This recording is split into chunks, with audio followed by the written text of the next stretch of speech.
thank you for having us. It's wonderful to be here. I've been here many times, but this time is very special, and thank you for having us.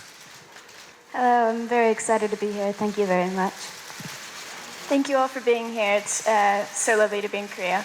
Well, like I said, I've been here before, and each time I felt there's a very creative environment. I don't know, the people are really nice and amazing, but it inspires me. So, and bringing Wednesday here is extra special because we feel very passionate about it and proud of it, and so it's really nice to share it with all of you. Yeah, well, like you said, this is my first time, so it's been so lovely being able to witness the culture firsthand, and, you know, we've spent so much time on the show, and, you know, you do these things and you release them into the world and you don't really know what the impact is, so it's been so wonderful to be able to connect with, you know, people who support our show in Korea and show them our love and appreciation, because we're very grateful for anybody who watches, and, you know, to be able to give people hugs and sign things and just be interactive and be able to actively show our appreciation is such a gift, so thank you. Yeah, it's lovely being back here. I haven't been here for 2 years, so I'm so happy to be back. But like Tim said, it's great because everybody seems so passionate, and we're so excited to be here to celebrate Wednesday together. Wednesday goes through in this season? She didn't change. I mean, she knows exactly who she is.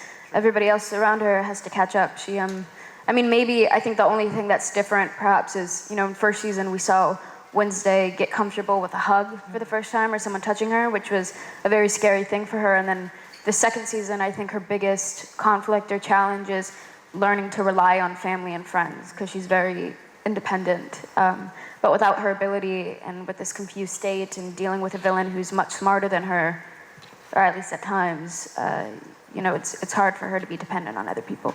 That is Tim Burton. Yes. Tell us about him. So you can get out of here. I mean, yeah, I know you don't want to hear it, but I know you don't want to hear it. But I mean, I think you're right. I think it's the same thing. I think that's a huge part of the success and kind of draw to the show is Tim. I mean, there's a reason why, you know, there's not many people who have had such an enduring and fulfilling and successful career as Tim. I think, you know, we talk about the show being about, you know, original voices and opinions and visions, and nobody else really sees this world like he does. So, you know, I think people oftentimes jump at the opportunity to see that and to work with that, you know, on a day-to-day basis on set has been such an unbelievable pleasure and just an exciting endeavor for both of us. I don't think I've ever worked with somebody who is so undeniable in their vision and perspective of things that it's great. And I think, you know, as an actor, it allows you to approach certain scenes with so much more confidence, because you know that, you know, he's never going to let you fall. Or, you know, it's always going to, if it's not fitting in his world, or if it's not, you know, it's going to be quite clear and obvious, and he's very patient, and he works with us to make sure that we get there. I paid her to say that. That's true, and it wasn't enough. Yeah, no, exactly what Jenna said. I think most of our success is owed to Tim. He's got such a clear and direct vision of what he wants, and he always makes sure we're comfortable on set, and I have so much trust in him, and he's said before that he has so much trust in his actors, and it's really nice to work with somebody who trusts you to do what you do, and it's been lovely, and I've been a huge fan since I was a kid, so it's just a dream, really. You leave the room. No, I just remember the first day of the first season, and Jenna was like the first person on the set, and she was there watching everything, and I could just tell right away that she knew more about everything than all of us, the crew, everybody. And she was very, I saw it from the first day, and she is the character. So of course that's why the show is a success. So to me, it was a no.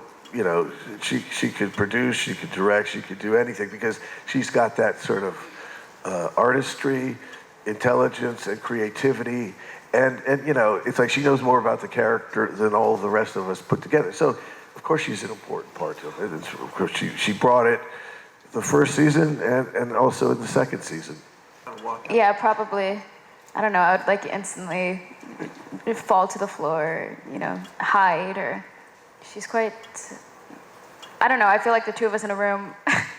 I don't know if we would butt heads or what. I think we're too stubborn and maybe potentially like-minded to. So, But yeah, it would be like you'd be like incredibly talking to yourself. uncomfortable and terrible. No one wants that. So no words, you two just probably walk out of the room. Yeah. Yeah. Honestly, she would probably piss me off. It would be so annoying.